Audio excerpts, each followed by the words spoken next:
miks oli vaja nendel ürgsetel inimestel, kes väidetavalt ju tegelikult elasid ainult ellujäämisrežiimis, no ajasid oma kivikirvega mingit metslooma taga ja korjasid juurikat, eks. Miks oli neil vaja püstitada hiiglaslikke kivimegaliite, templid kõigile olemasolevatele 7 planeedile? Astroloogia maailma süda asus seal. Maailma päästja sündis. Aga päästja tähendabki kaosest pääsemist, valguse taas võidule pääsemist. Jah, selles valgus mul tuli meelde, seal mõni aasta tagasi sõitsime kõrbesse ühe indiaalasega ja siis rääkisime seal Jeesusest ja Kristusest ja siis ütles samamoodi nagu sina ütlesid, et Jeesus oli Jumala poeg ja ta ütles, et we are all sons of God. Aga see ongi nii. Miks nad nii fanaatiliselt järgisid neid tähtede seise ja neid astroloogilisi seise? Just nimelt sellepärast, et täna vestlen Inga Raitariga. Inga on kirjanik ja ICT teadmiste podcasti eestvedaja ja umbes nädal tagasi siis Facebooki algorit viskas mulle ühe sinu loengu, et sa oled hiljuti Roomas käinud ja seal siis selle Mitra jälgi ajanud. Ja millest täna vestleme, homme on jõululaupäev, 24. detsember ja saade peaks siis ilma päev või 2 peale jõululaupäeva ehk siis reedel, 26. Ja millest täna räägime, ma arvan, suur teema on siis võib-olla see suur rituaal, mis meil praegu käsil on, jõuludeks.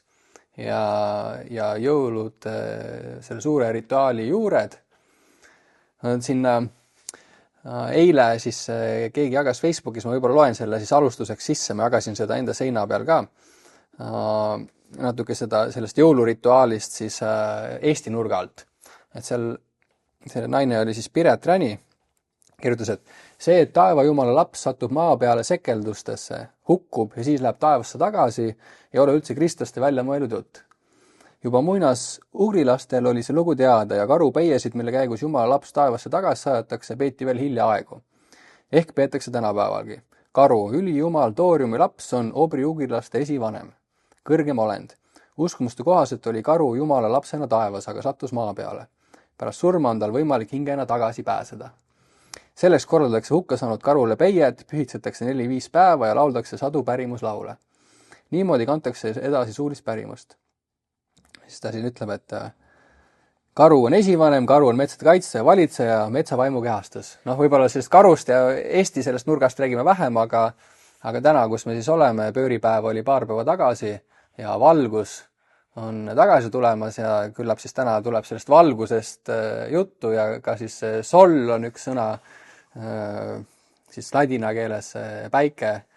Sealt tulevad sõnad solist ja soolo ja meile kõik tuttavad, aga räägi, ole hea siis sellest erilisest ajast. Nii, aga ma räägin natuke, ma haaran ikkagi kinni sinu sellest algsest teemapüstitusest. Mulle väga meeldis see. Ma võtaksin obiugrilased, siis tegelikult ma olen pidanud ka varem loenguid teemal, tõesti mul on olnud ka loeng nimega Neitsist sündinud päiksepoegade mõistatus, mis on saanud ka väikse peatüki minu välja antud ICT teadmiste raamatuseks. Aga sellest ma ütleks nii palju, et Eesti mütoloogias on tõesti päris palju sellest, näiteks ka meie Kalevipoeg oli Neitsist sündinu. Seal on kohe kirjas, et tema isa oli küll teada, aga tema ema oli taevane, taevatütar või taevaolend. Ja seesama, see karu teema, selle ma natuke lahutaks sellest teemast selle mõttega, et tõesti jah, paljudel obiuri hõimudel on see karu peetud esivanemaks, aga siiski mitte selleks taevajumalaks. See on natukene selline võib-olla meie praegune sünkretistlik kiire sulandumine, eks. Aga neid taevaneitseid, kes on jäänud nagu käima peale, kas siis ilmalinnu muna tuues või siis omakorda mingit kangelast nagu Kalevipoeg või sarnaseid, ka Soomes on neid müüte, Soome ja meie müüdid on omavahel seotud, eks. Et selles suhtes meie maailmapilt sellest, et valguse poeg või valgus, suur karu ka on ju tegelikult võetav selle suure karu tähtkujuna. ehk siis solaarses ja taevalike liikumiste süsteemis, eks. vanker. Just, suur vanker, suur karu, kuidas mingitel rahvastel see nimetus on. Ja sellised asjad on enamasti kõik just seotud erinevate taevakehade liikumise jälgimisega, mis on väga-väga vana teema. See on, ma alustan veidi veel tagantpoolt. Me käisime IT-teadmiste uurijate grupiga, käisime oktoobris Türgi aladel, kus on selline huvitav ala nagu Tastepleriks kutsutakse, kus on siis, paljud teavad kui Peklitepet, eks ju, mis tuli hiljuti just väljakaevamistel välja. Sinna kõrvale nüüd on tehtud, praegu on väga, nagu kaevamiste keskpunktis on Karahan tepe ja seal Karahan tepes just leidsid hiljuti uurijad selle, et Karahan tepe joondumised talvise pööripäeva järgi võivad olla maailma vanimad näitajad. Karahan tepe on meist lugedes 12 000 aastat vana. See on oluliselt vanem, kui me kujutame ette kõik need Stonehenge'id, püramiidid ja need ametliku ajaloo kohaselt. Aga ühesõnaga, et see on nüüd teaduslikult tõestatud ja ka need mõõtmised nende erinevate hiidkivide ehk megaliitide joondumiste järgi on leitud palju kooskõlasid just talvise pööripäeva päiksega. Aga vaat nüüd mina esitaks hoopis kavalama küsimuse. Miks oli vaja nendel ürgsetel inimestel, kes väidetavalt ju tegelikult elasid ainult ellujäämisrežiimis, ajasid oma kivikirvega mingit metslooma taga ja korjasid juurikat, eks. Miks oli neil vaja püstitada hiiglaslikke kivimegaliite ilmtingimata just mingi konkreetse aja suundades, sellele tegelikult ei ole seletust ametlikus ajalookäsitluses, arheoloogilises käsitluses. Kui nad ei oska midagi öelda, siis nad ütlevad ühe lihtsa sõna. Kultus, kõik. See nagu ütleks kõik, eks. Olid meie primitiivsed esivanemad, kultus, tegid seda päiksekultus, kuukultus, tähekultus, mis iganes, eks. Samas sealsamas Tastepleri aladel me avastasime seose. Seal on järjepidev tähtkujude, taevakehade jälgimise süsteem olnud alates sellest samast 12 000 enne meie aega. Sest kohe 40 kilomeetrit sellest Tastepleri alast või Karahan tepest konkreetselt edasi on, ma arvan, et sa oled kuulnud Kaldea tähetarkadest. Neid samu, keda siis seostatakse ka Jeesust kummardama tulnud maagidega, eks. Sealsamas kõrval Sogmatari asula juures on nende Kaldea tarkade poolt püstitatud templid 5000 aastat nüüd meist lugedes, ehk siis rohkem kui 3000 aastat enne meie aega, umbes samal ajal, kui Sumer oli tõusnud ja Egiptus oli tõusmas, oli ka seal väga suur tarkade kogukond, kui nii võib öelda. Ja nemad püstitasid künkatippudele, me käisime seal vaatamas, mõned on veel alles, templid kõigile olemasolevatele 7 planeedile nende õiges paiknemises päikese suhtes. See on nüüd jälle natukene huvitav fakt, eks ju, et meile kogu aeg ju räägiti, isegi keskajal veel saadeti inimesi tuleriidale, sellepärast, et päike käib ümber maa, mitte maa ei käi ümber päikese pluss planeedid, eks.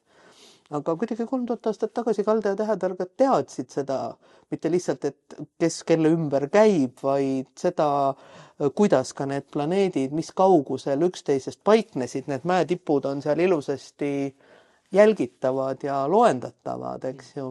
Alles on praegu ainult või enam-vähem säilinud Veenuse tempel, aga kõigi teiste asukohad on väga selgelt tuvastatavad. Ja sealt edasi omakorda, ega sellega asi ei lõpe. Kaldelastest nii palju, et egiptlased ja sumerid käisid Kaldea tähetarkade juures võtmas astroloogilisi ennustusi.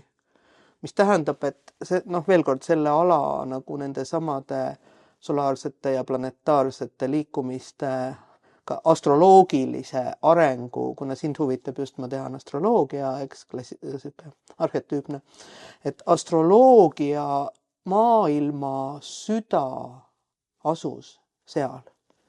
Ja miks asus? Sellepärast, et just nimelt 12 000 aastat enne meie või tagasi hakati seal Tastepleri alal andma vastavaid õpetusi nende megaliitalade ja seal hoiti seda teadmist elus kuni siis 5. sajandini meie aja järgi, kus sealsamas kohe kõrval paikneb maailma vanim ülikoolilinn Harran, kus oli kuujumal Sinni tempel ammu teadaolev ja kuhu siis, mille juurde siis moslemid, kes selle ala üle võtsid. Ühesõnaga kõik kultuurid, kes on selle ala üle võtnud, on aktsepteerinud neid tähetarku. Neil on lastud elada oma tarkustest, neid on nii lugupeetud, et neid on lastud, et umbes tehke seda, mis te siin teete, see on väärtuslik. Ükskõik, kes kuningas selle ala üle võttis, ta ei hakanud neile midagi peale suruma, isegi moslemid, kes panid nagu kõik ümbruskaudsed alad, panid kohustuslikku islamiusku omaks võtma, küsisid, see oli kaliif Al-Mamun, sama kaliif muide, kes murdis sisse Egiptuse suurde püramiidi, tema küsis, nendelt samadelt tarkadelt siis või sellelt kogukonnalt, et kes te olete oma uskumustelt? Ja need targad ei olnud ka mitte vähe targad, eks ju, vaatasid kiiresti järgi Koraanist, mis on lubatud Koraanis nagu iseseisvaks jääda ja ütlesid, me oleme sabiinid. See ei tähenda tegelikult mitte midagi, aga Koraanis oli see sõna sees nagu, et need on nii-öelda aktsepteeritud teiseusklikud. Ja siis saigi kirja omakorda, et siin on sabiinide ala ja nemad võivad oma sabiinide tõekspidamisi pidada igavesest ajast igavesti aamen, eks. Ja sabiinidel oli vaja kuulutada ka mingi raamat oma pühaks raamatuks. Mis sa arvad, mis raamatu nad kulutasid? Sa ei arva ära, ma ütlen sulle parem. Corpus Hermeticumi. Ehk siis need samad kunagi meie kandist kaduma läinud ja Araabia kaudu tänu Medicidele meile tagasi jõudnud hermeetilised teadmised olid siis nende pühakiri nii-öelda. Mis veel kord annab teadmise sellest, et seal hoiti ikka väga suuri tarkusi. Nii, ja nüüd siis hakkame tagasi jõudma selle sinu algse küsimuse, eks oli ehk Mitra juurde, sest see tuligi täpselt selle sama ringiga sealt tagasi. Need alad siis sattusid löögi alla siis, kui olid ristisõjad.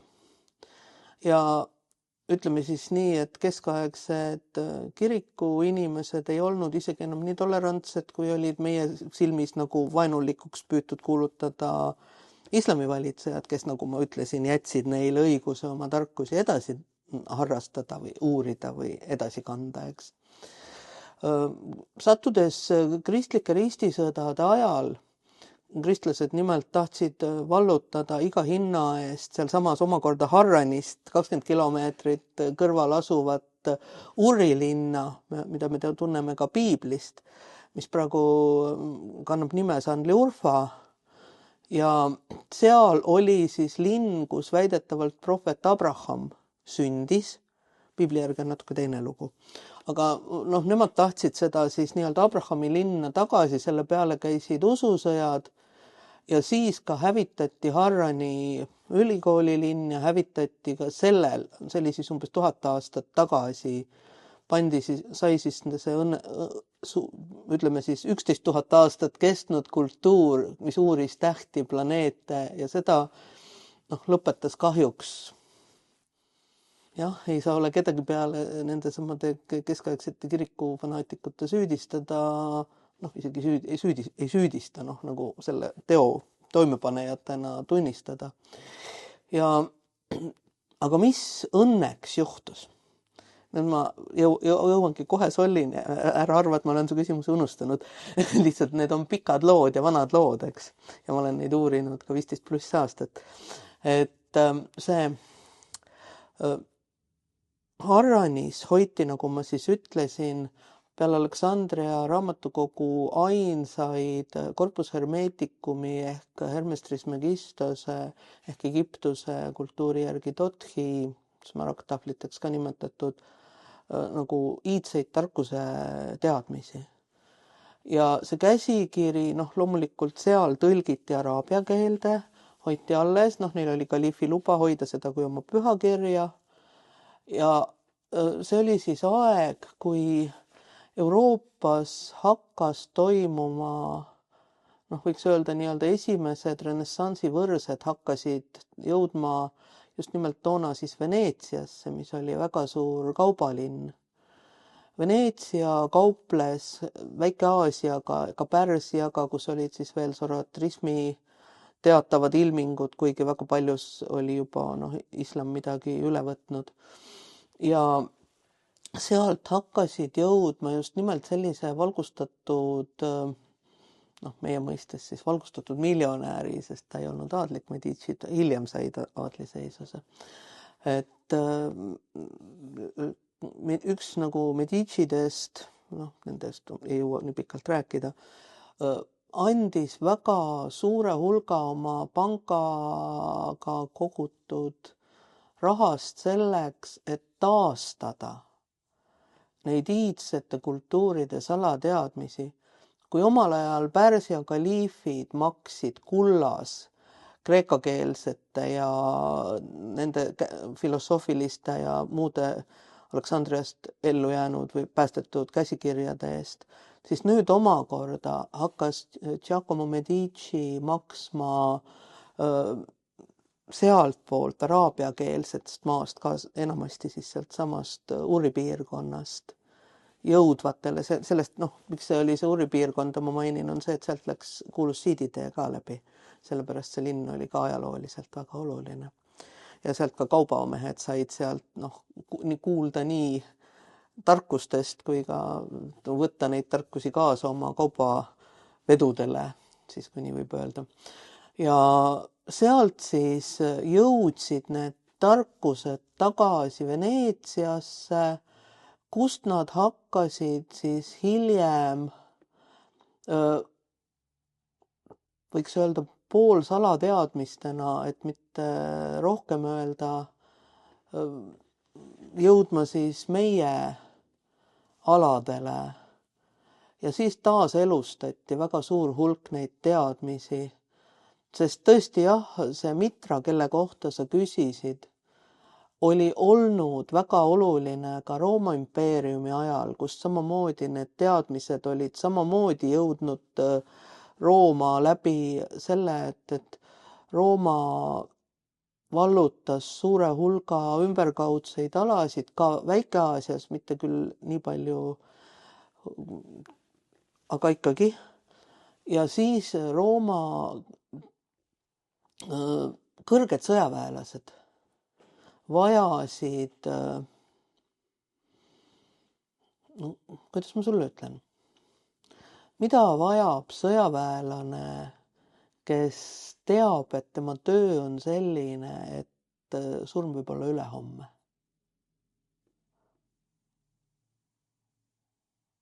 Ta vajab teadmist, et füüsilise keha hukkumisega ei ole elu läbi. Ja see muide oli see, miks Mitra kultus, nagu nad seda ametlikus ajaloos nimetavad, jõudis Rooma juba enne esimest tiiru, juba enne, kui Medici taaselustas need astronoomiaga seotud teadmised. Et peatudes nüüd sellel Rooma teemal, ma käisin novembris tõesti Roomas ja mul oli õnn saada, taotlesin seda Mitra ühe maailmakuulsama templi, neid ei kutsutud niivõrd templiteks, see on jälle kirjanduses hakatud kutsuma tegelikult, mitraeumid, olidki mitraeumid. Roomas neil, ta ei olnud nii otseselt tempel meie mõistes, sest seal ei käidud kedagi ega midagi meie mõistes, nagu meie kiriku mõistes kummardamas.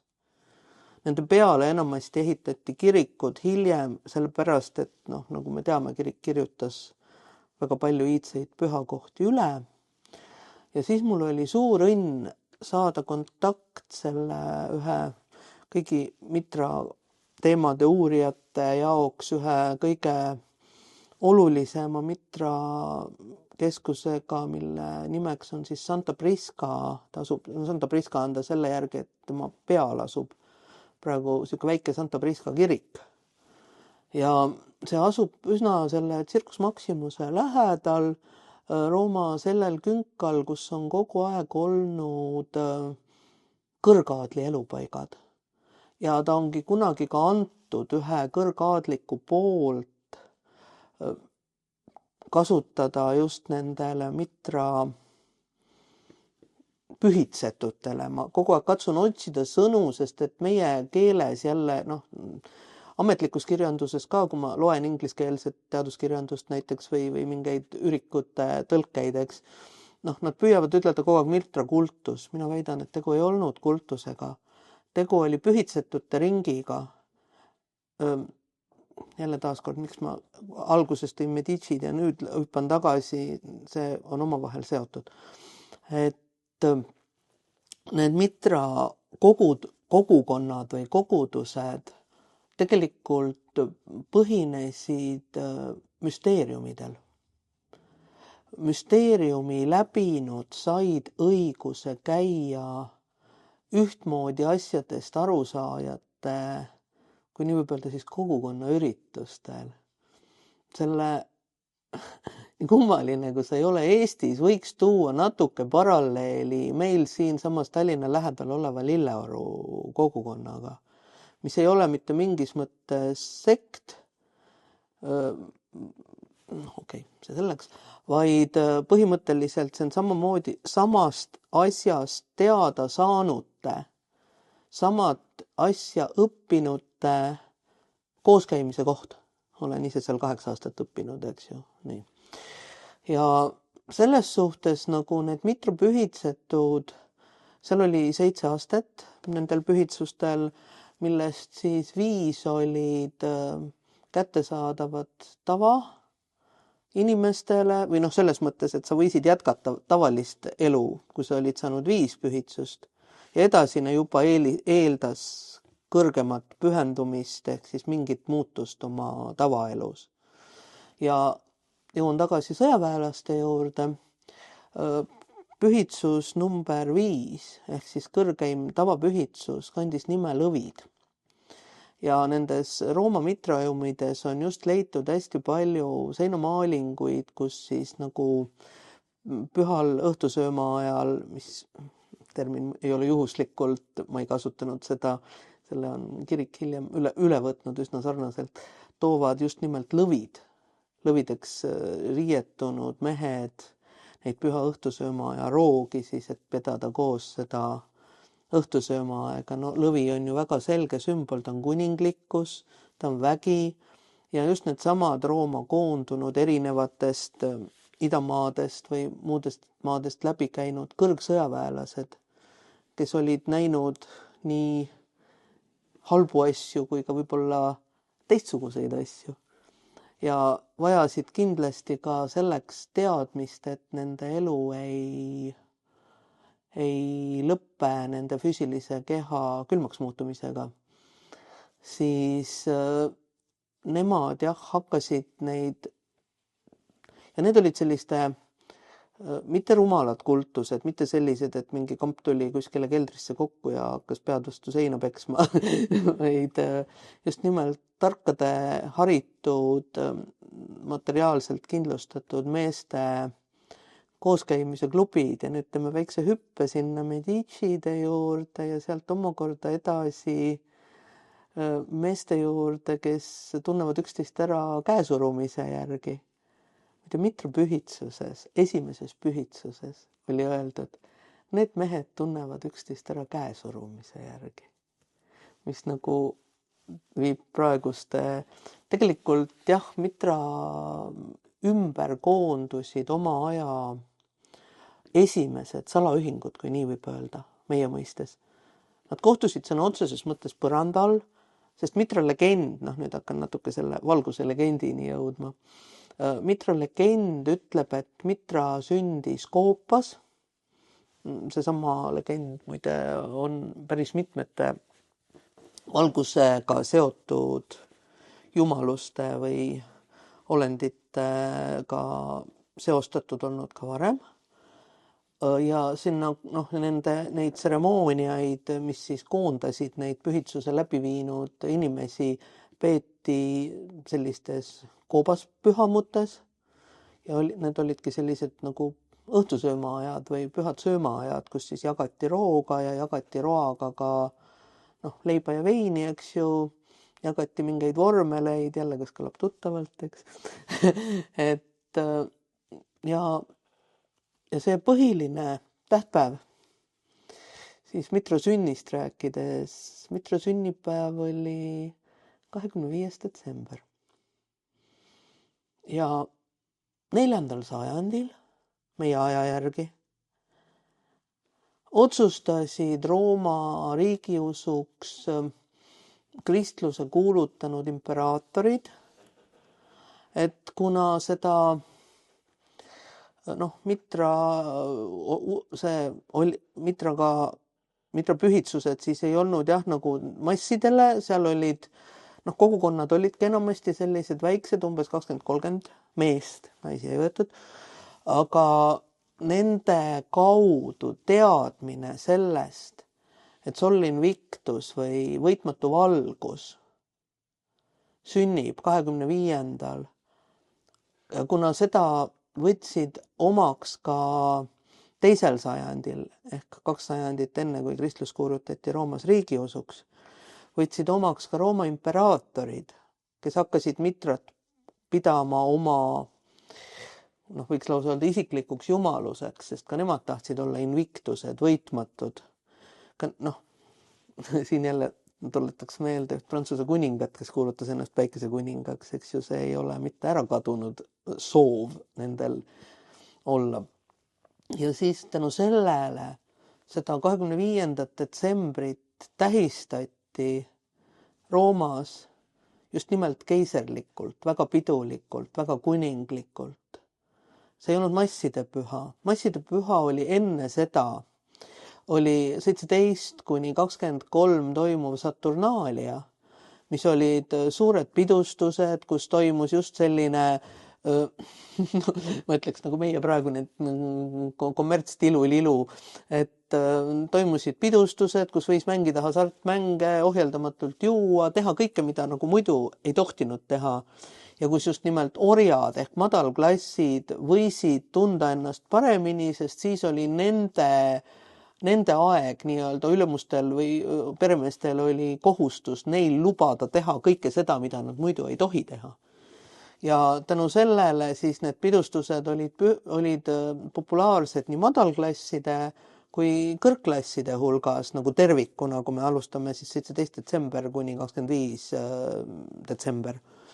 Ja kõik see ikkagi oli seotud selle mõistega valgus, Sol Invictus, päike ja ka Saturnaalia, Saturn on tegelikult väga oluline Mitra pühamutes. Sealsamas Santa Prisca pühamus, kus ma käisin, mind pani väga imestama. Kõik Mitra pühamud näevad välja ühesugused. Kõigepealt laskub 7 astet, 7 on väga tähtis number, 7 astet laskub nagu maa alla. Siis on üks eesruum, kus valmistati neid pühi tseremooniaid ja asju ette.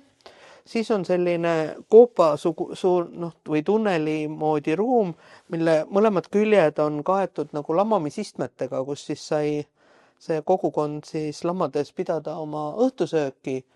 Ja alati õhtusööki võõrustas Mitra ise, kes oli siis tagaseinal alati kohe sisenedes kosmokraatorina, universumi valitsejana, seda kaose sümbolina, kosmilist härga alistavana.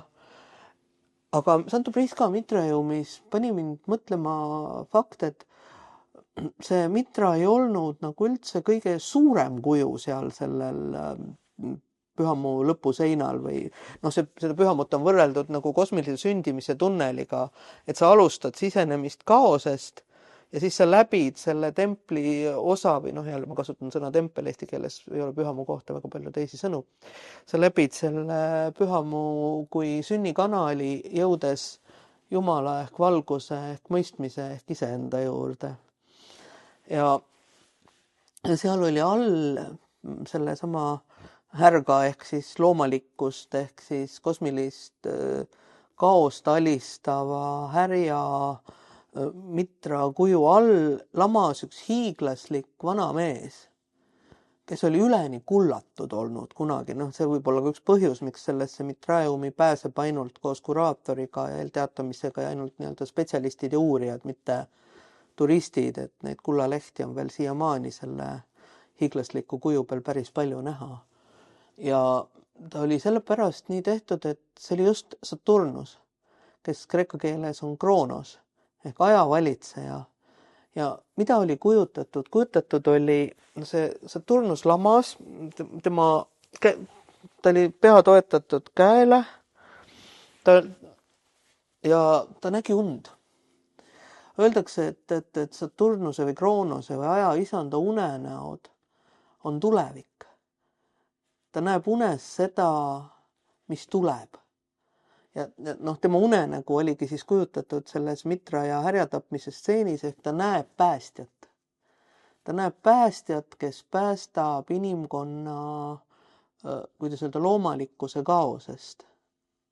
Ja seda ka tähistati neil 24. öösel vastu 25. Mitraeumides toimuvatel pühadel tseremooniatel. Just nimelt seda kaose alistamist, valguse sündi, pimedusest valgusesse sirgumist kõigi nende müstide või müsteeriumite läbinute ühises osaduslikus tseremoonias.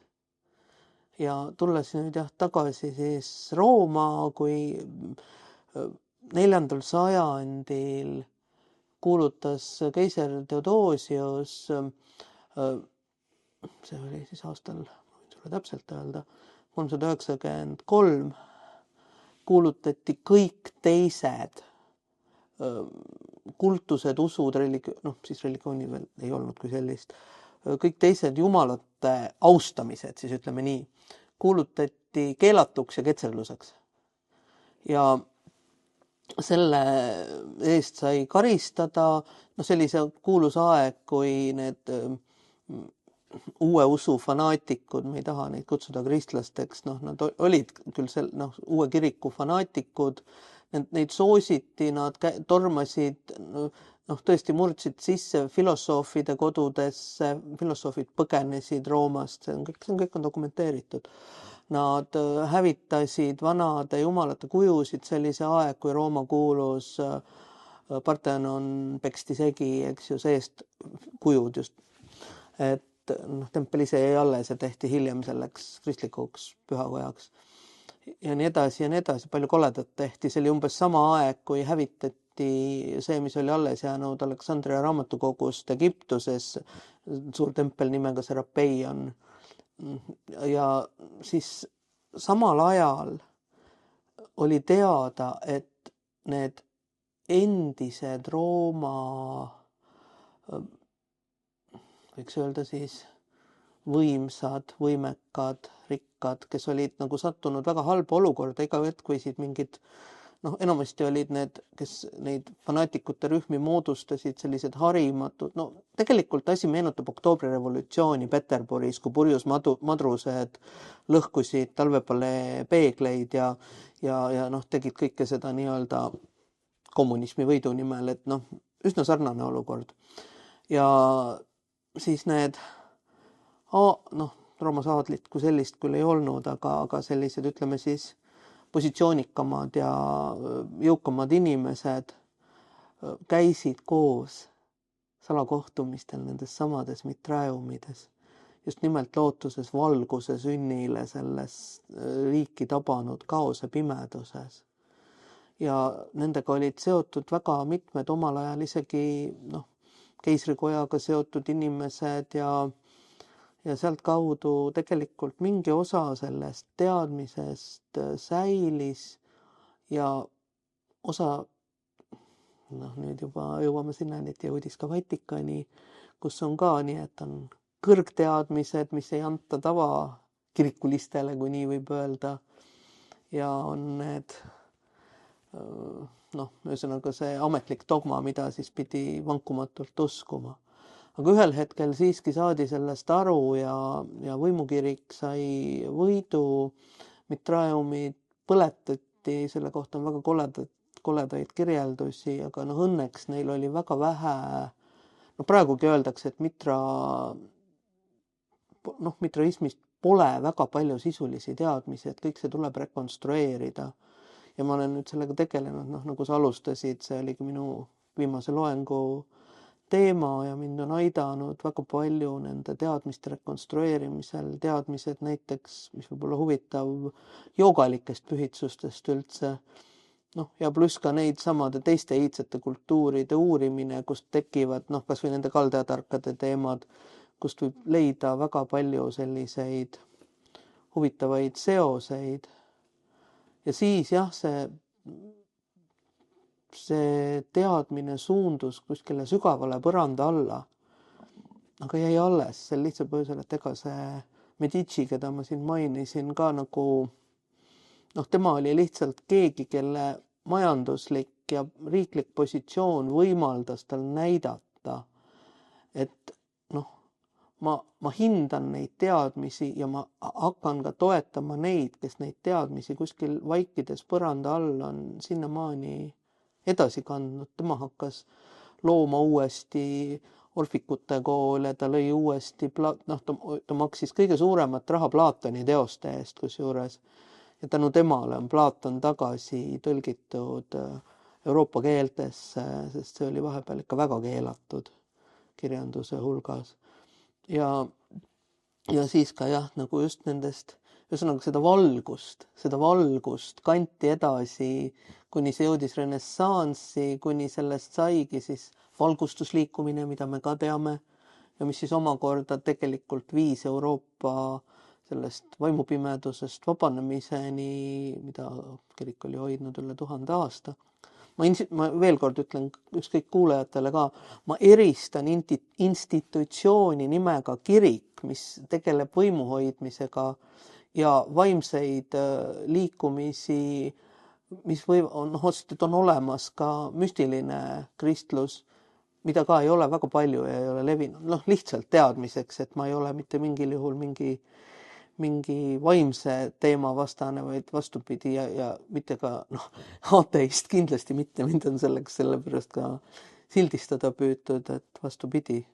Ka need mitraistid olid kindlasti kõike muud peale ateistid ja vastupidi, nad teadsid, neil olid just need süvateadmised, mida hoiti nagu jõgi jõe all liikumas siis nendest kaldatarkadest kuni meie praegusteni. Muide ka huvitav on see, et praegu nendes igasugustes äärmusesoteerilistes lihtsustatud on igasugune saite, eks ju, kes räägivad nagu väga lihtsustatud viisil asjadest ja seal on kõiges on süüdi illuminaadid, kõik halb tuleb illuminaatidelt. Mida tähendab sõna illuminaat? See tähendab valgusotsijad. Need olid inimesed, kes just nimelt kes on näinud Dan Browni bestsellerit Inglid ja teemonid, nad natuke teavad, seal on ka see asi veidi nagu nihutatud. Algsed illuminaadid olid just need, kes valgustust püüdsid hoida ja teaduslikke tõekspidamisi, mis ei haakunud kiriku dogmaga nagu inimesteni tuua, riskides sealjuures eluga, neid ju hävitati. Ja nüüdseks lihtsalt on nad, kuidas siis öelda, määritud mingiks nii-öelda kurjuse liikumiseks. See on tegelikult väga levinud. Olen ise põhihariduselt, kõrghariduselt olen õppinud meediat. Ma tean väga hästi. Ma olen ju Eesti esimese imago kujundamise ettevõtte looja olnud kunagi. Et selles mõttes ma tean väga hästi, kuidas tehakse mainet. See, et praegu on illuminaatidest tehtud mingid kurjad onud, kes ma ei tea, mida teevad, vandenõusid peavad, eks, on puhtalt see, et tegelikult nende algne idee oli tuua valgust usupimedusse. Aga paljud liikumised ja võivad pöörduda enda vastaseks, aga jah, algselt ei ole illuminaadid kindlasti olnud mingid kurjad krokodillid. Nii, aga nüüd ma olen su vist surnuks rääkinud. On sul tekkinud küsimusi ka või? Meil on mitu erinevat nurka, kust minna. Ma mõtlesin, siis ma siin lõpus jõudsin selle mõtteni, et sa rääkisid, et see valguse teema ja mis on aidanud avada, on ka siis need joogalikud praktikad ja siis mu kuulajad teavad, et siin viimasel 4 aastal ma rohkem siis seal Põhja-Ameerikas ringi liikunud ja tegelenud siis sealsete loodusrahvaste sellise elulaadi, vaimulaadi ja kõige sellega. Ja siis muidugi seal on huvi pakkunud palju, nad on siis ühed hilisemad, kelleni siis jõudis ka kristlus, eks ju. Ja siis nende suhtlus kristlusega on asi, mis mulle äärmiselt huvi pakub. Ja ma siin tegin hiljuti ühe päikesest, ühe loenguna, me siin räägime valgusest ja päikesest ja siis ma leidsin siin, seal räägiti siis sellest Sol Invictuselt, üleminek Sol Invictuselt Jeesus Kristusele. Ja siis seal leiti Püha Peetruse basiilika alt asuvast nekropolist mosaiik 1953. Alustasid siis teaduskaevamisi, lootes leida selle nimekaimu hauakambri. Kuigi nad Püha Peetrust ei leidnud, leidsid nad mitmete paganate ja kristlaste säilmed. Eelkõige oli üks kristlik haud kaunistatud mosaiigiga, mis kujutas Kristust Sol Invictusena, keda ümbritses kiirgav nimbus ja kes sõitis vankriga. Identifitseerimine päikesjumalaga võib olla säilinud ka piibli katkendites, mis kirjeldavad Kristust ja Jumalat seoses valguse ja tulega. Nii, aga nüüd sa tuletasid mulle meelde. Üks liin jäi tõesti ka minu selles esimese hingetõmbega tulnud ajaloolises ülevaates jäi nagu lõpetamata. See oli just seesama, et kuidas võttis 5. sajandil kristlus üle selle 25. kuupäeva ja kaasa arvatud siis ka Mitra kui Sol Invictuse atribuudid, kui nii võib öelda. Et Mitra ei olnud ainult see päike, mis on meil nagu taevakeha. Ta oli midagi rohkemat, sest et Mitra eumides olid ka just nimelt, nagu sa kirjeldad, need solli kui päikese, füüsilise päikese kujutised ja Luna kui kuu jumalanna kujutised just 2 pool Mitrat, kes oli siis keskel ja kes Sol Invictusena ühendas tegelikult selle maailma valguse, kristlust nimetatakse kaasajal maailma valguseks. Tegelikult nimetati Mitrat maailma valguseks. Ehk siis tema, kes ta tõi pimedusest valguse, eluvalguse, tema, kes ta ületas selles mõttes surma, et seesama härja surmamine ei olnud mitte tapmisakt, vaid vastupidi, see oli elu loomise akt, uue elu tärkamise, sest et härja sabast tärkasid viljavihud ja härja kõrist, mis läbi lõigati, voolasid viinamarja kobarad. Need on ka mitmed igasugused need freskod, mis on leitud üle maailma üle meie osa maailmast siis erinevatest mitraümidest. See tähendab, seesama leib ja vein, mis on ka kristliku armulaua atribuudid, on otse võetud koos isegi mingite vormelitega. Seda on teadlased uurinud, seda ma ei hakka pikalt jutustama, aga ka need on võetud otse Mitra pühitsuste riitustelt või tseremooniatelt. Isegi üks kirikuisa, kui ma nüüd õieti mäletan, oli see Augustinus, oli see, kes oli kunagi olnud nii-öelda pagan ja ennast siis ümber pööranud ja vaidles väga intensiivselt just nende samade teiste paganatega, kasutades teadmisi, mida ta oli saanud ise eelnevatest paganlikest pühitsustest ja tema tekstide kaudu on väga palju võimalik leida ja tema ütleb just vastupidi, püüab veenda vastupidi, et saatan, kelle siis kirikuisad sisse tõid, et inimestel hirm oleks, et saatan on läbi siis nende samade Mitra vormelite püüdnud siis neid kiriku lauseid öelda enne. selles mõttes nagu, et ta tunnistab, et need laused olid enne, kui kirik nad enda omadeks võttis. Aga tema siis püüab väita, et see oli saatana pahategu, et noh, mitte see, et meie võtsime üle fraasid, mida me praegu kasutame oma nendes liturgiates ja riitustes. Ja aga kogu see valguse kontseptsioon, see valguse sünni kontseptsioon, see jumaliku energia sünni kontseptsioon, seesama Mitra sündimine kaljust, sa tõid väga hea fakti, see Püha Peetruse kiriku all olev, Püha Peetruse kiriku all on üldse igasuguseid põnevaid asju, seal on ka üks Etruski tempel leitud, muide, see on suhteliselt suurel alal, eks. Ja kui nii võiks öelda, siis nad püüdsid teha Peetrus, mida tähendab nimi Peetrus? Nimi Peetrus tähendab kaljut. Mitra sündis kaljust. Nad püüdsid, kirik, see on see tavaline lause, et paavst on nagu see, paavstuse alus on kalju, mille Peetrus, nagu Jeesus andis õiguse Peetrusel luua sellele kaljule kirik, eks. Ja tegelikult nad võtavad üle neid samu mingis mõttes Rooma kultuuris teada olevaid sümboleid ehk kalju, millest väljub jumalikkus, millest väljub jumalik valgus, millest sünnib jumalik valgus. Nii et see, et jah, nad otsisid Püha Peetruse konte, aga leidsid Mitra pühamu, ei ole absoluutselt üllatav. See on täpselt samamoodi, nagu ma ütlesin, et seesama Santa Prisca on ka kiriku all, St Clemensi kiriku all on teine väga hästi säilinud, Mitraeum praegu avatud, muide ka selle Kolossiumi all on üks Mitraeumidest, sellepärast, et ka gladiaatorid, need olid ka ju nende võitlejad ja neil ei olnud üldse keelatud nagu selliste asjadega tegelemine. Ja selle valguse riitused või tseremooniad või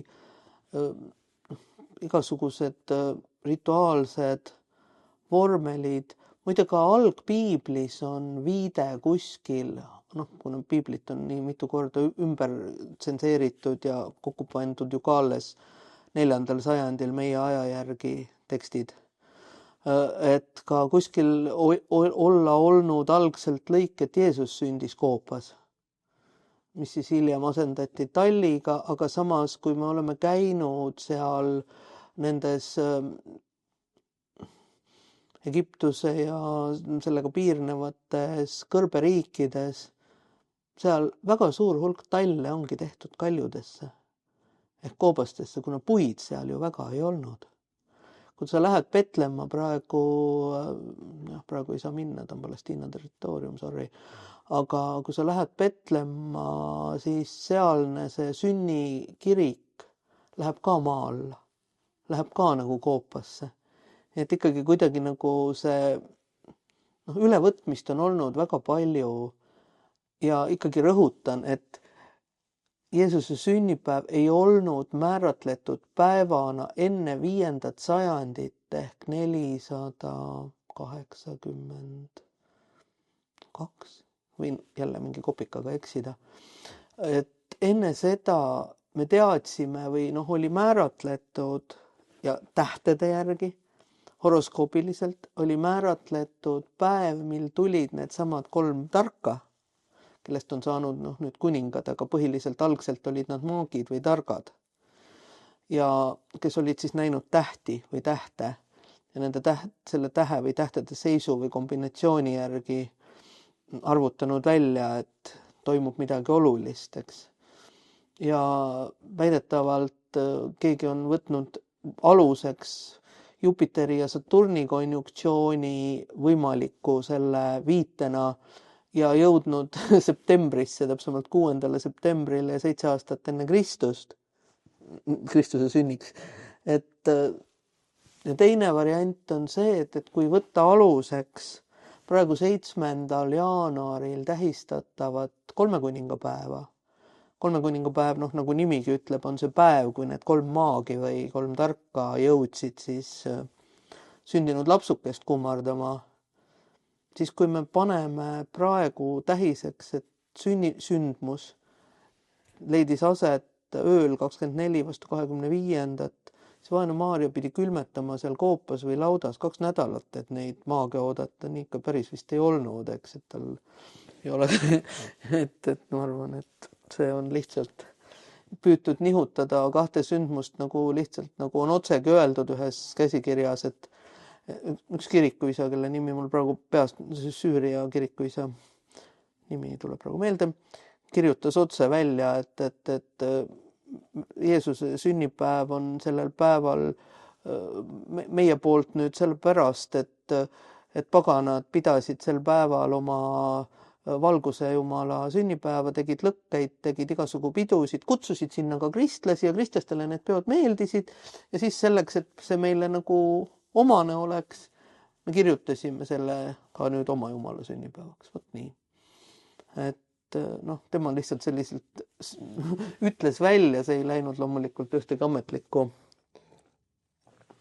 allikasse. Eks tal omas ajas oli lihtsalt vaja seletada, et miks on nii.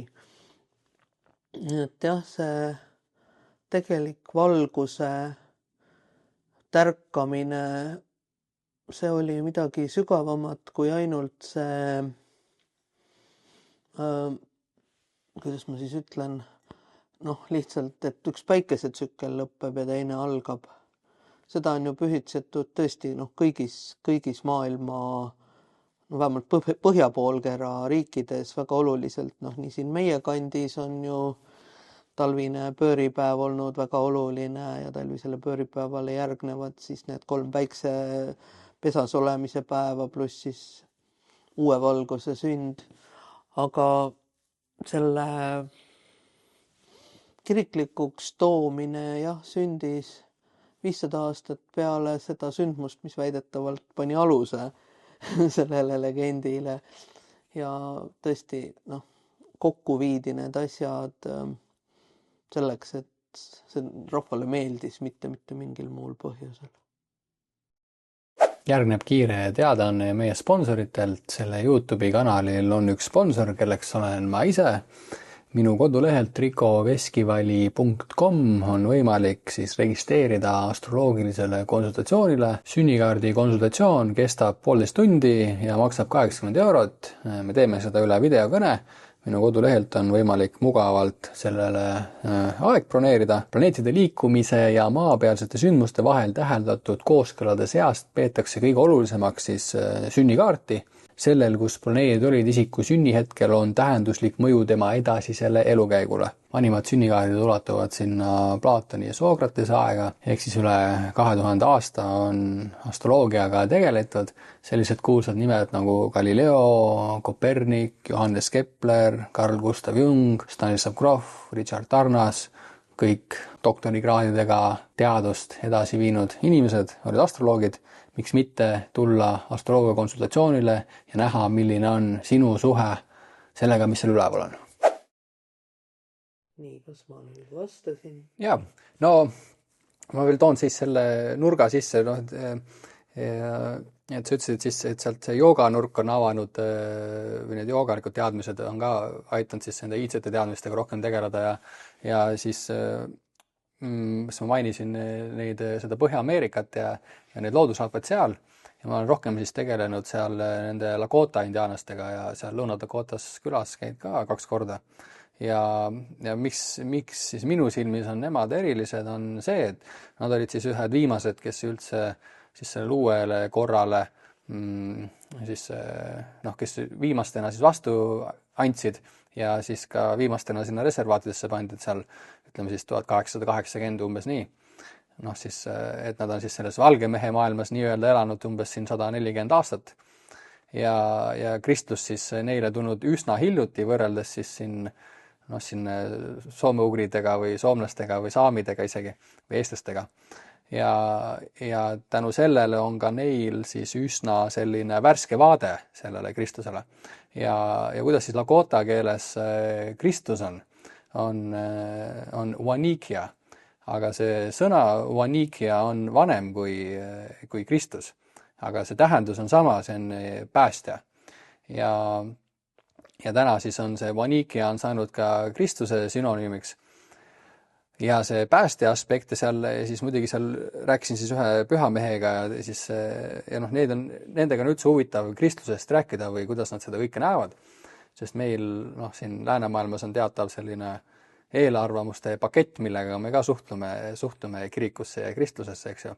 Ja siis huvitav on kuulata, mida nemad sellest räägivad, sest nemad on seda nii värskelt tunda saanud, seda läänemaailma. Ja siis seal üks pühamees ütles mulle niiviisi, et temal oli nägemus, tema nägi, et oli seal higitelgis on ju, seal muidugi neil on kõik need pühamud kõik on see suunaga itta, on see ida suund on oluline, kus päike tõuseb. Ja siis ütles, et temal oli selline nägemus, et nägi, et valgus tuli ja siis ta tundis ja nägi, et see valgus on Kristus. Ja no see muidugi need teemad, millest me juba siin rääkisime ka. No see ongi seesama tegelikult, et just seesama valguse sünd ja valguse sünd mitte niivõrd valguse kui päikesevalguse, vaid just nimelt selle valguse, mida sa näed silmad kinni või mida on kirjeldatud inimeste poolt, kes läbivad pühitsusi. Et sa kohtud nagu, ka piiblis on kohtud palgest palgesse, eks ju. Ja kui sa kohtud palgest palgesse, siis tegelikult ei näe mitte mingit valgehapemega onu, vaid enamasti sa näedki siis nagu valgust või koged valgust. Et selles suhtes jah, see on mis tegelikult minu jaoks, aitäh, see on väga huvitav lisandus, räägib lihtsalt sellest, et absoluutselt kõik muistsed rahvad, kes kirjeldasid samasuguseid protsesse juba ka need iidsetel kultuuridel Egiptuses, Sumeris, kõigi templid olid avatud itta. See võeti ka üle, sest et nagu ma ütlesin, paljud need pühapaigad ju kirjutati üle või paljud kuulutati uue usu templiteks, lihtsalt võttes vana usu kujud lõhkudes ära ja kraapides sinna risti seina peale, eks. Ja rist, mis algselt nagu üldse tegelikult oli Rooma piinariist ja tähendas nagu mingi olendi surma, okei. Aga see valguse sünd kui selline, see võetigi siis lihtsalt selleks üle, et inimesed, kes teadsid juba või nad olid harjunud, see teadme oli antud, see lihtsalt kirjutati üle, et meie maailma päästja, sa ütlesid ka sõna päästja, eks, maailma päästja sündis. Aga päästja tähendabki kaosest pääsemist, valguse taas võidule pääsemist, uue elu võimalikkuse alguse võidule pääsemist. See ei olnud absoluutselt seotud mingi konkreetse olendi sünniga. Steiner kirjutas väga huvitavalt just nimelt, kui ma uurisin seda päiksepoegade ja neitsist sündimise müsteeriume mõni aasta tagasi, et see neitsist sündimise fakt on vulgaarmaterialiseeritud. Ehk siis tegelikult see neitsist sündimise valguse, elu alguse, kõik need sündmused ei toimu füüsilisel tasandil. Kõik need sündmused toimuvad märksa sügavamatel, aga ka kõrgematel vaimsetel tasanditel, mis on kõigil vanadel rahvastel, kõigis iidsetes kultuurides, ka nendel indiaanlastel. Need samad indiaani targad teadsid seda, et tuleb, ka nemad tegid ju oma riitusid, tseremooniaid, ma tean ju näiteks, ma ei tea, kas sina oled uurinud päiksetantse. See on ju samamoodi, et miks seda tehti, miks see meile pealtnäha kõrvalt vaadates jõhker tseremoonia toimub, et kui inimene seotakse siit rihmadega ja ta peab vaatama päikest, eks, on lihtsalt see, et ta peab ületama oma mentaalsuse, et jõuda sellesse tasandisse, kus toimub kõrgemate protsesside mõistmine. Sa tahtsid ikka, mitu korda juhtisid tähelepanu joogalikkusele. Ma võtan selle lihtsalt aluseks, sest joogalik teadmine on mulle andnud teadmise inimese ülesehitusest. Teadmine inimese viietasandilisest ülesehitusest on see, mida ühendada praegu olemasolevate ajaloo teadmistega, hakkab järsku pilt moodustama. Kasearheoloogidel ja ajaloo uurijatel seda teadmist ei ole.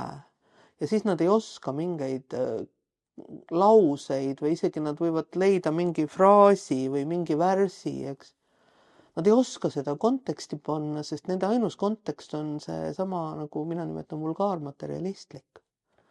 Aga teades seda, mis on inimese tegelik ülesehitus, et on olemas füüsiline keha, on olemas astraaltasand, on olemas mentaaltasand, on olemas teadlikkuse tasand ja siis on see tegelik mina, mis ongi igas inimeses meist olev jumalik algosake, eks, milleni siis nagu jõutigi, mille kogemusliku kogemiseni jõutigi pühitsustes. Sest joogalikud pühitsused, mis on ka praegu maailmas taas tänu Marshall Govindanile, kes on hakanud kriiajooga pühitsusi üle kogu maailma edasi andma. Mina olen ka läbinud kriiajooga 3 pühitsuse astet, eks. Ja sealt ma ka tean, et mis tähendab nagu pühitsuse läbimine, aga tegelikult mitra tasandis oli, nagu ma ütlesin, 7 astet pühitsust. Aga juba esimene aste viis selleni, et sa mõistsid, et sa ei ole ainult oma füüsiline keha. Pühitsused ei olnud mingid sellised, praegu ka meie vulgaarmaterialistlikus tasandis püütakse neid viia mingile, et nad sõid mingit tungaltera või jõid mingeid aineid või tegid midagi, eks ju, nagu muutunud teaduse seisund. Mind alati nagu paneb muigama see, et ei suudeta aru saada, et muutunud teadmise seisundiks ei pea sa sööma ega jooma midagi. Tegelikult sa võid, see võib olla abistav vahend.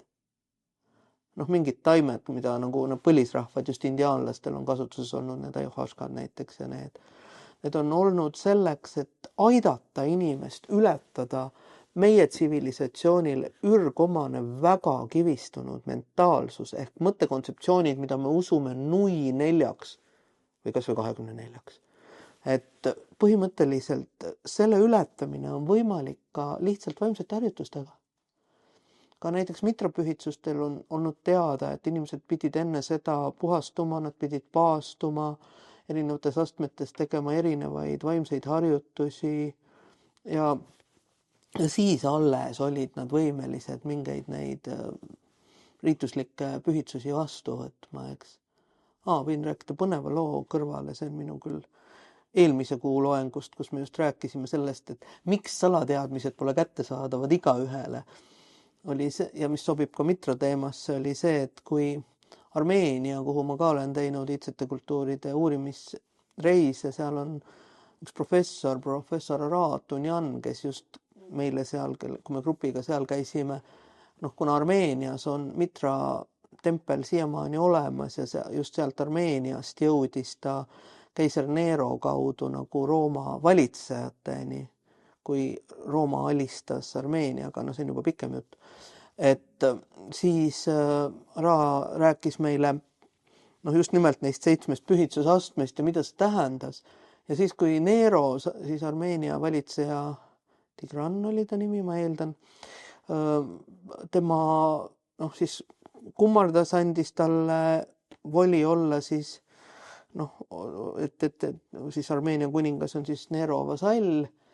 Ja Nero otsustas, et okei, ma olen kunn, ma võin kõike endale lubada ja siis palun, andke mulle kohe kõmaki-mütaki mitra kõige kõrgem pühitsus. Kõik püüdsid selgeks teha, et sorry, need asjad ei käi nii.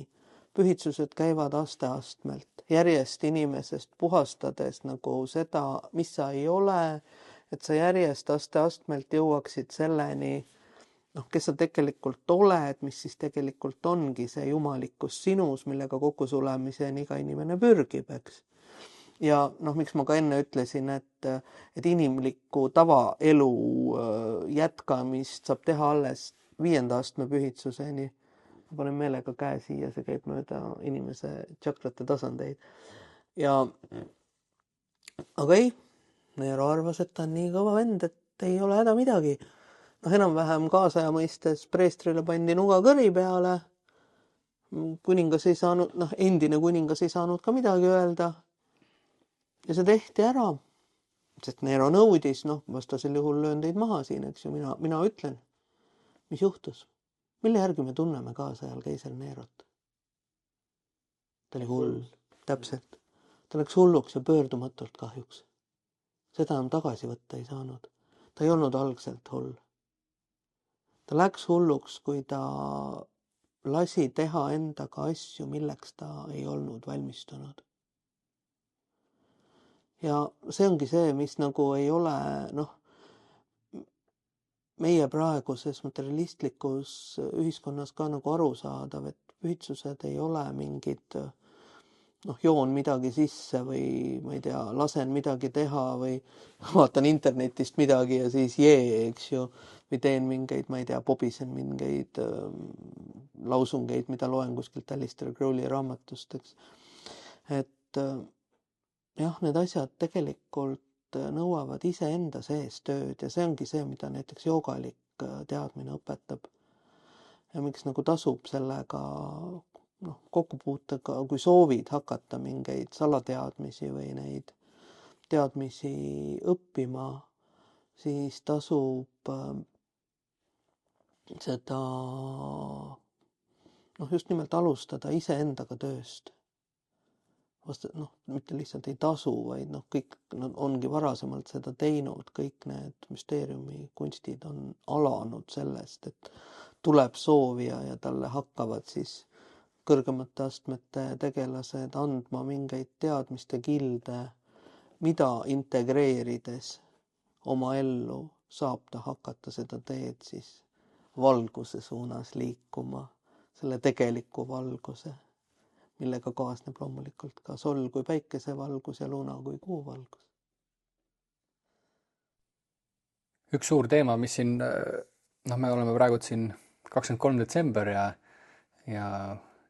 päike pesas hetkel veel ja kohe siis tagasi tulemas.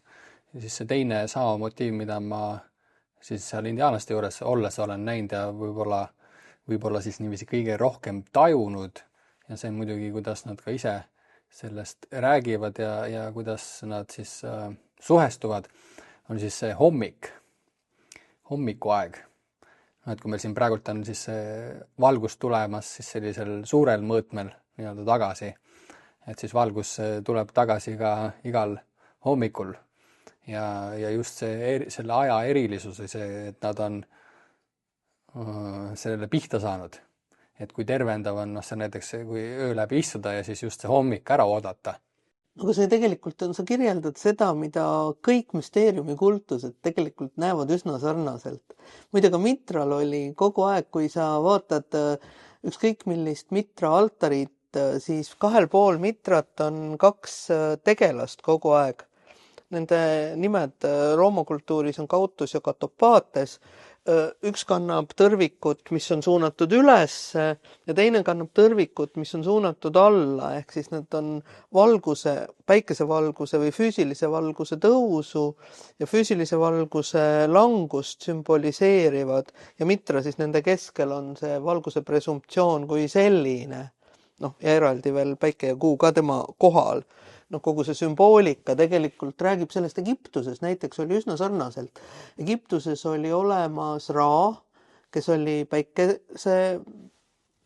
sõitis päikesepargasega üle taeva ja läbis siis allilma igal ööl ja preestrid tulid tegema pühiriitusi selleks, et tema allilma läbimine lõppeks õnneliku taas päikesetõusuga, ehk siis valguse kadumine kui selline on väga paljudes müütides, vanades. Miks nad soovisid seda vältida? Me teame lugusid suurtest kataklüsmidest, näiteks on teada lugu, praegu teadus nimetab seda perioodi nooremaks triiaseks. Selle noorema triiase kataklüsmi järel oli väidetavalt 40 aastat, kui maa oli päikese, niivõrd sellist õhk oli tolmu ja vulkaanilist tuhka ja kõike seda täis, et sealt tuligi jääaeg, et päikest ei olnud. Mis tähendab seda, et kõik kitsed kultuurid teadsid, et see on, selleta ei ole elu.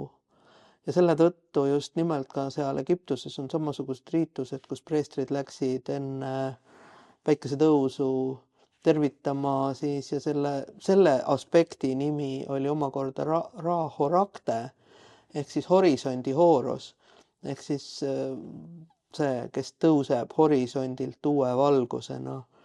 Ja noh, ka seal nendes kultuurides on tõusval ja langeval päikesel omaette nagu noh, võiks lausa nimetada omaette energia, et seda peeti nagu oma nimega, omaette väeks peeti seda, mida siis sooviti kasutada ja joogalikus tähenduses on samamoodi. Joogalikus tähenduses öeldakse, et on brahmatund, mis on kell 5. Kus on kõige värskem ja kõige loovam energia ja mida alati nagu kui joogalikke praktikaid teed, soovitatakse kasutada. Et sellepärast, et see on seesama see päiksetõusu eelne siis, kui hakkab ja siis tuleb. Ja see on, ma ütlen, 2019 oli, kui ma siis esimest korda seal öö läbi istusin indiaanlastega koos ja just see, ma olin seal öö läbi istunud ja see öö oli selline ilus ja eriline, kuid see ilus osa ja see hommik oli jälle sees ja siis, kui see hommik tuli ja kui seda oli füüsiliselt, oli muidugi tunda seda. See uks sinna itta ja siis see hakkas juba sealt idast hakkas valgemaks minema ja füüsiliselt see valguse kohalolu ja mismoodi siis see, sa rääkisid see brahmatund või et see aeg, et ma ei olnud varem seda nii eriliselt tajunud ja veel seda valguse ennast ka kui sellise kõrgema loova jumala printsiibina, jumala endana, et kuidagi Aga see on seesama. Aga nüüd tuleme tagasi meie jutuajamise algusesse, Das Teplerisse või näiteks Maltale või kus mulle veel tuleb, võtame Newgrange Iirimaal, sa tead, eks ju, see on see, kus on need spiraalid ja see suur megaliit ehitiseks. Maltal on hiiglasuured gigantsetest kiviblokkidest, neid nimetatakse templiteks, aga ütleme siis nii-öelda sakraalrajatised. Need samad Göbekli ja Karahan Tepe, need ringikujulised rajatised. Kujuta nüüd ette selle sama kogemuse valguses, mida sa praegu kirjeldad. Et näiteks võta see sama Malta üks hiiglaslik ringikujuline, mis meenutab nagu emakoda, kust läheb välja kanal, mis on täpselt orienteeritud kindla hetke, näiteks talvise pööripäeva päiksetõusule, täpselt õigel hetkel. Ja kujuta nüüd ette, et sa istud selles ja sa viid läbi riituslikku pühitsust. Ja tegelikult selleks need asjad olidki. Mitte sellepärast, et nende mingi kultuse kummardamiseks või selleks. Ehk siis seesama indiaanlastel on säilinud. Mul on nii hea meel, et sa selle aspekti sisse tõid. Indiaanlastel on säilinud, nagu sa ise ka ütlesid, nad said selle meie jaoks juba pöördumatult terve hulga meie iidset kultuuri hävitanud laksu, siis ütleme niiviisi, said alles üsna hiljuti ja neil on veel elus võimalik olla pärimuslikult edasi antud inimeselt inimesele. See rida pole veel nagu päris katkenud. Ja kujuta siis ette jah, et tegelikult see oligi see, mida nendes iidsetes rajatistes, mida me praegu püüame ja ei suuda lahti mõtestada, tehti. Just nimelt seda inimeses endani jõudmist, mis on seesama ühinemine valgusega, mis ongi see, mis praegu on muudetud usuks, et sa usud, et mingi valgus sünnib või keegi Jumala poeg sünnib või tegelikult ju igaüks meist on Jumala poeg sõltumata soost. Meis kõigis on olemas jumalikkus, me kanname seda valguse sädemekest, mida nimetatakse hingeks ja millest on rääkinud kõigi vanade kultuuride targad, needsamad kaldealased näiteks, sumerid. Ja selle tõttu see iidne protsessistik, see on tegelikult säilinud nendekamad indiaanlaste kaudu või mingites joogalikes praktikates, kus samamoodi see Brahmatund sa mainisid, eks. Et selles suhtes jah, see valgus ei ole nagu miski, millesse peab uskuma. See ei ole miski, mida peab, ma ei tea, mingite riitustega esile kutsuma, ma pean silmas mingite väljastpoolt antavate ainetega või whatever, eks. See on tegelikult miski väga iidne, väga ürgne, aga samas igas inimeses, igal hetkel kättesaadav meie enda tegelik inimlikkuse alge. See ongi see, mis sündis, see ongi see, mida ka nagu mitrapühitsustel tähistati. Seal oligi nii, et müst noored siis esimese astme pühitsetud, nende pühitsus viidi läbi esimesse astmesse, mille nimi oli ronk. Ronk on sõnumitooja, ta kannab planeet Merkuuri energiat, eks. Ja Hermesel olid ka tiivad jalgade küljes. Ja tema pühitsemist siis sellel samal ööl tähistati, kui tema sündi uude valgusse. Ja siis tema annetas siis ka toidud ja siis vanad pühitsetud tulid kokku ja rõõmustasid koos temaga, et jälle on maailma üks kild valgust juurde sündinud. Jälle on keegi, kes on mõistnud, mis see tegelik saladus on, mida on 12 000 aastat juba inimesed tegelikult teadnud. Nii et me oleme praegu väga erilises ajas, me võime ka iseenda seest selle valguskillu üles leida ja seda mõistes nagu loota, et maailm muutub valgemaks. Jah, selles valgus mul tuli meelde, seal mõni aasta tagasi sõitsime kõrbes selle ühe indiaalasega ja siis rääkisime seal Jeesusest ja Kristusest ja siis ütles samamoodi nagu sina ütlesid, et Jeesus oli Jumala poeg ja ta ütles, et we are all sons of God. Aga see ongi nii. See ongi tegelikult nii, sest et mis ongi seesama, see mitra härjatapp näiteks, me ei saa praegu sellest aru, et mis mõttes, et mingi tüüp lihtsalt tapab looma, mis sellest siis nii erilist on, eks. On seesama, et tegelikult selles härjatapustseenis on kaks olendit. On loom ja on jumalus, kes on oma jõult võrdsed. Ja selles stseenis ei ole kunagi kujutatud mitte seda tapmist, vaid selles stseenis on ülevus selles, et jumalik alistab loomalikku. Ja see hetk on tegelikult inimese sünnihetk. Tegeliku inimese. Kui loomalikkus on jumalikkuse poolt kontrolli alla võetud ja alistatud.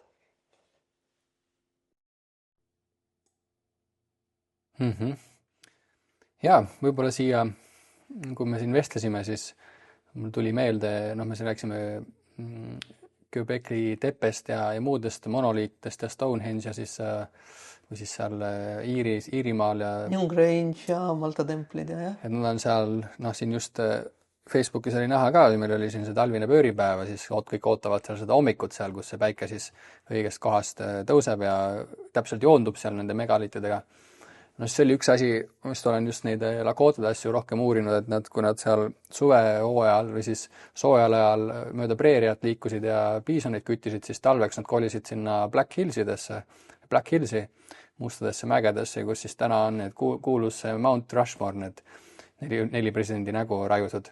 Aga talved nad veetsid siis seal mägedes ja seal nad on siis kirjeldanud seda talvist, seal olid erinevad siis nagu pühamud, eks ju, ja seal mööda siis liiguti siis, mis oli vist vastu päeva suunas ja siis igas pühamus oldi siis konkreetsel ajal, mil siis mõni konstellatsioon kas siis just tõusis või oli seal õiges kohas ja siis muidugi suur näide, mis seal päiksetantsust oli meil juba juttu, seal siis Lakota keeles ongi see, et tantsin ja vaatan päikest, et siin see muidugi haakub sellega, nagu sa ütlesid, et need mitra pühamud või templid, et meil tänapäeval ei ole neid õigeid sõnu kirjeldamaks, kuidas nemad ise seda nägid ja elasid, eks. Ehk siis räägime ka, et päiksetantsu tseremoonia, aga nemad ise seda nimetavad siis, et tantsin ja vaatan päikest.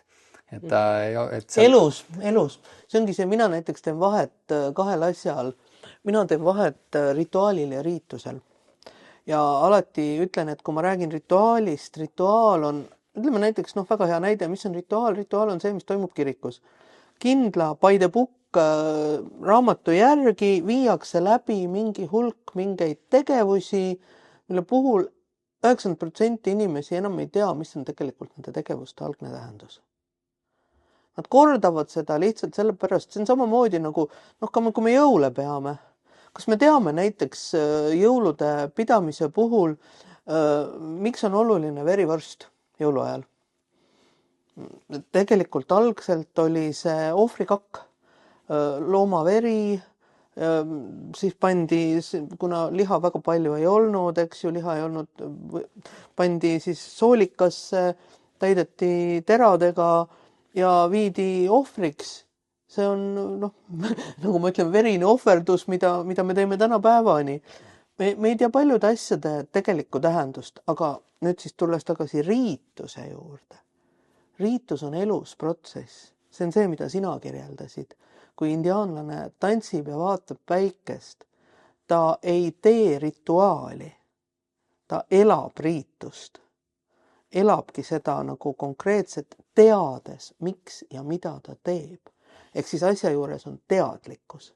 Ja teadlikkus ongi ju see, mille kaudu me saame jõuda, nagu me soovime muutunud teadvuse seisundeid, ehk siis seisundid, kus me saame kogeda midagi mõistuse ülest. Ja mõistuse ülene on see, mida me nimetame jumalikuks ehk vaimseks.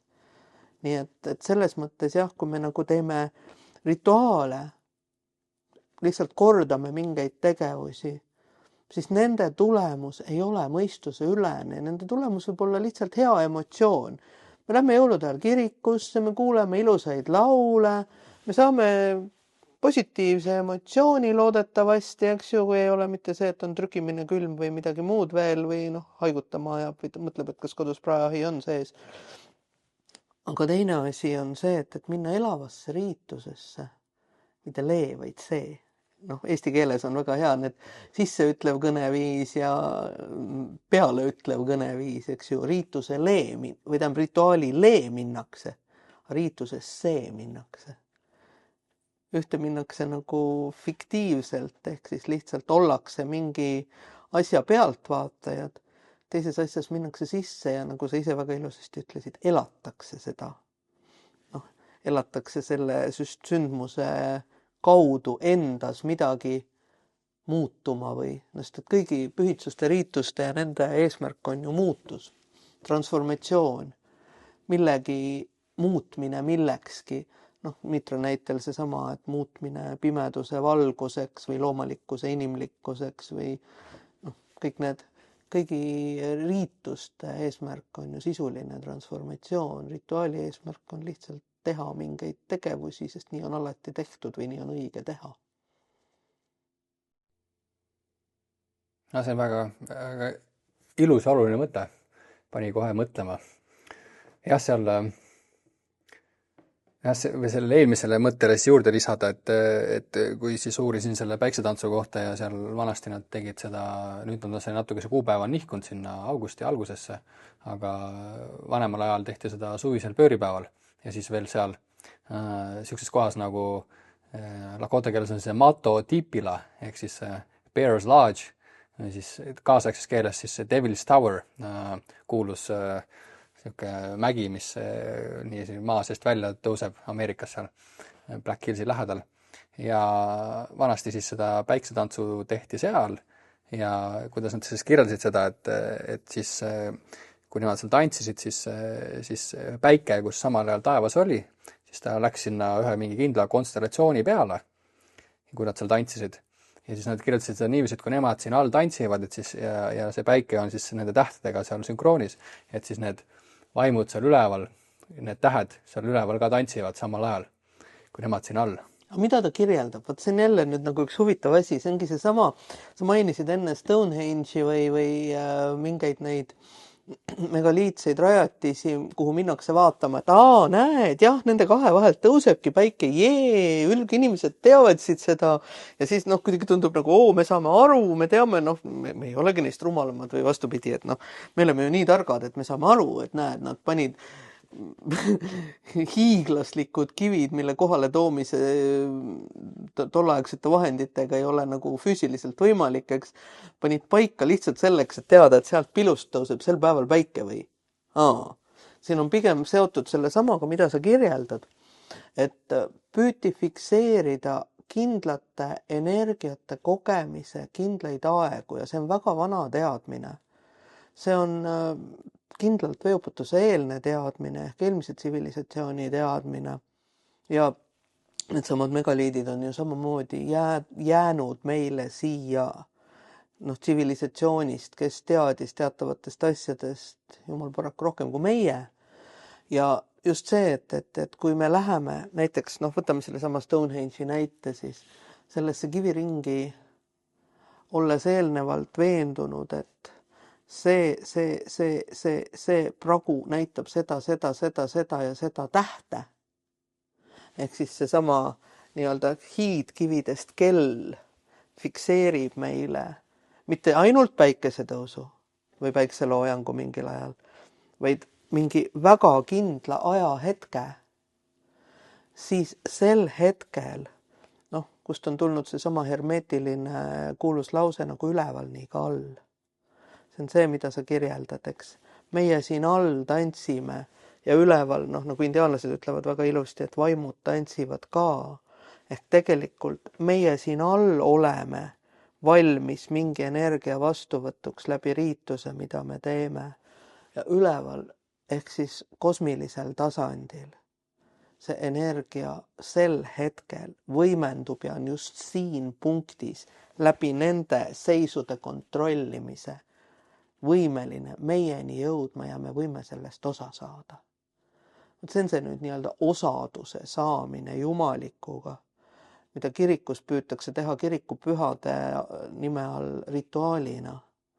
Tegelikult elus riituses toimub see nii, et kõigepealt, see on ka põhjus, miks ma olen ka nagu oma loengutes öelnud, et miks need iidsed kultuurid alates siis 12 000 enne meie aega, kus meie ametlik ajalugu ütleb, et see miski toimus seal Göbekli tepes või Karahan tepes, eks. Miks nad nii fanaatiliselt järgisid neid tähtede seise ja neid astroloogilisi seise?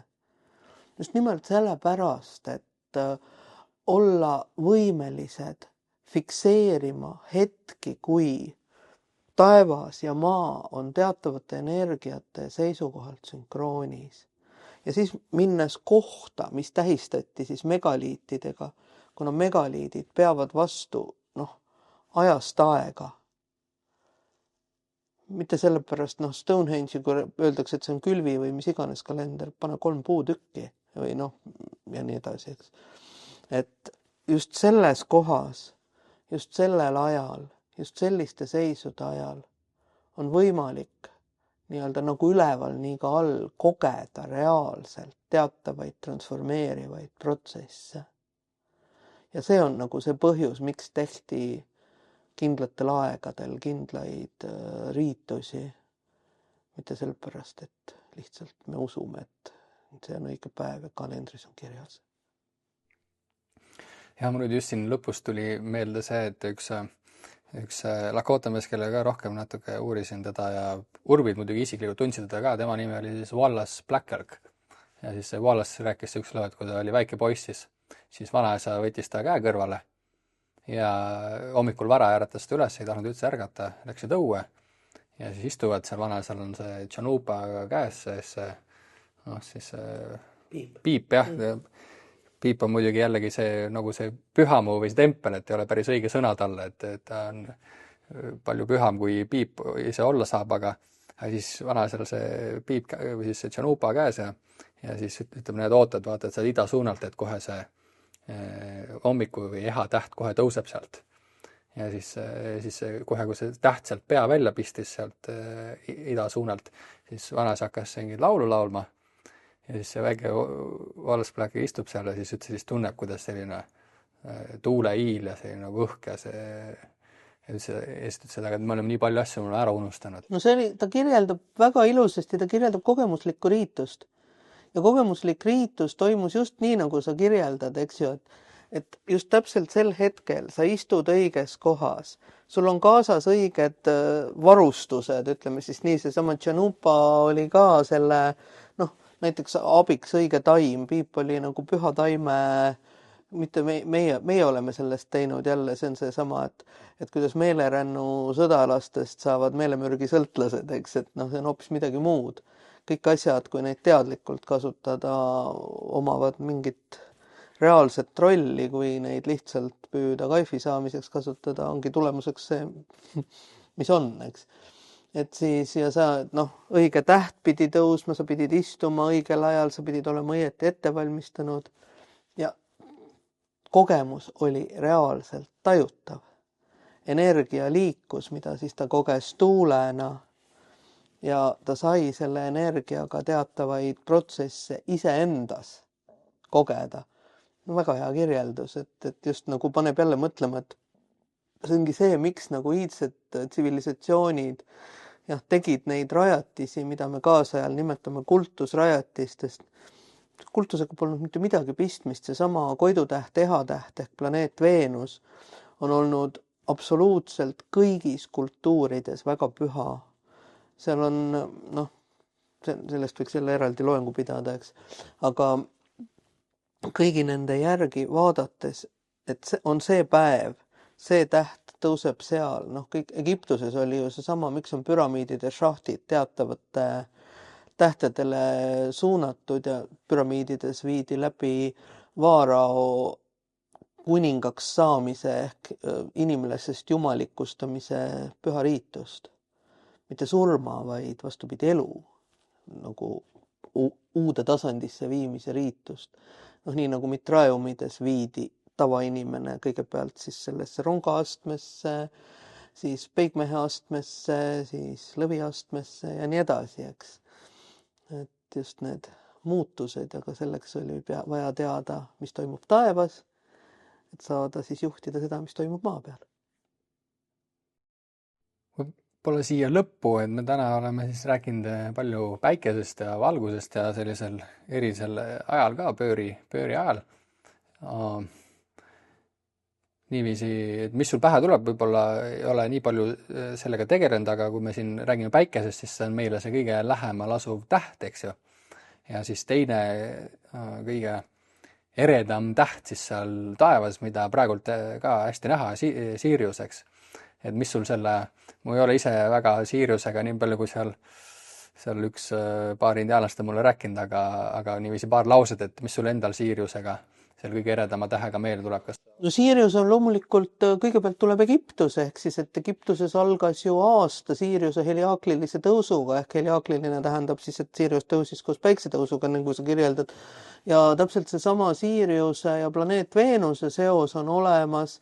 On ka olemas Siriuse seos Iisisega, Iisise müsteeriumitega, nagu ma ütlesin, Mitra müsteeriumitesse naisi ei võetud, aga see ei olnud mitte mingi naiste diskrimineerimine. Naistel olidki need samad Iisise ehk Siriusega seotud müsteeriumid, mis oligi ka seotud väga loogiliselt sellega, et naisenergia ja meesenergia ongi erinevad.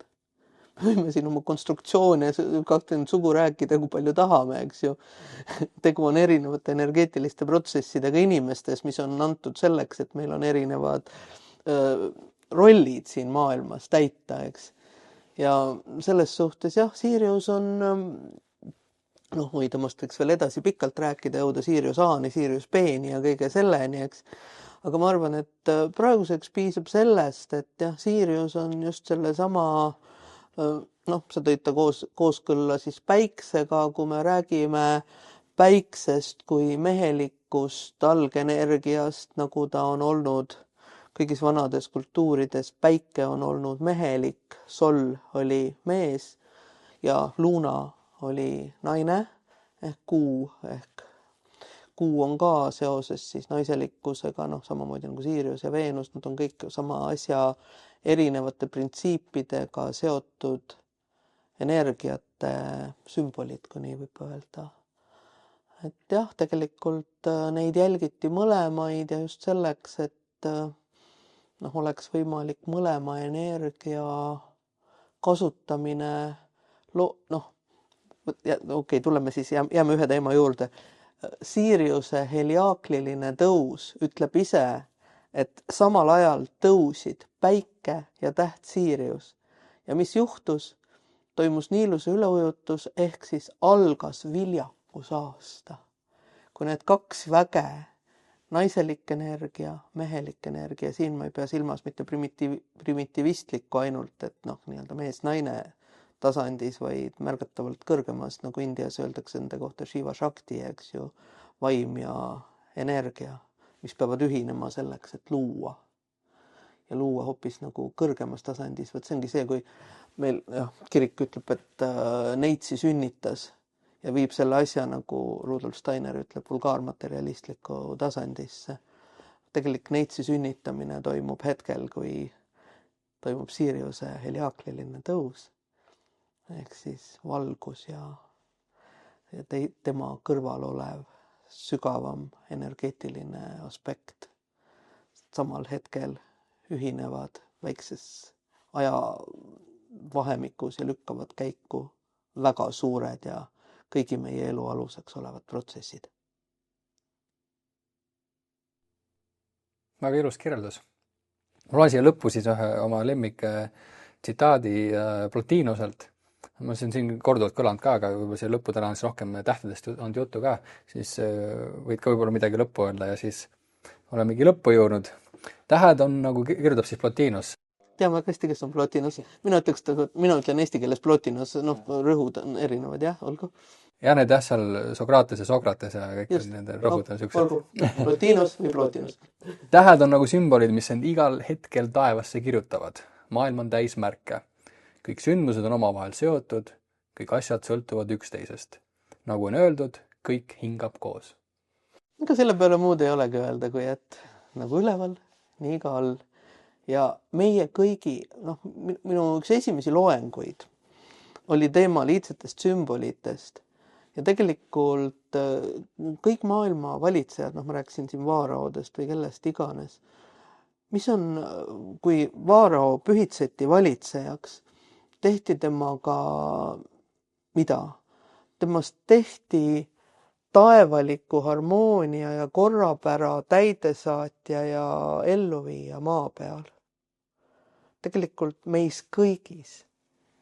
Et ühendada nagu mitra selles, kui loomalikkus alistati jumalikkusele selles hetkes, mis on kohe valguse sünnina tulemas, eks, on meil kõigis vaja jõuda selle hetkeni, et me ületame loomalikkuse või vulgaarmaise ja ühendame selle endas oleva jumalikkusega. Me mitte ei pea maist häbenema või alavääristama. See on täpselt see osa, kus me praegu elame. Aga me peame, iga inimese rolliks on keha vaimustada läbi vaimu materialiseerumise. Ja selle tasakaalu leidmine oli kõigi iidsete riituste, pühitsuste ja selle alus. Ja ma arvan, et on jõudnud kätte aeg, kui me võiks ka teadvustada seda, et see valguse sünd tegelikult seda sama protsessi kirjeldabki. Et meis kõigis on olemas see sama valguse säde, mille sündimine ehk siis mille meie teadvusse toomine on see, mis paneb aluse mõistmisele, et me kõik oleme jumalikud olendid ja läbi selle, nagu taevas, nõnda ka maa peal, on meie rolliks siis hoida harmooniat. Ta ei seisa ise. Me peame seda järjest ja järjest looma. Nii et jõudu meile selles. Olgu valgus meiega. Täpselt nii, jaa. Aitäh sulle, Inga. Aitäh sulle kutsumast, väga huvitav. Minu jaoks oli ka see väga huvitav saade. Aitäh. Aitäh.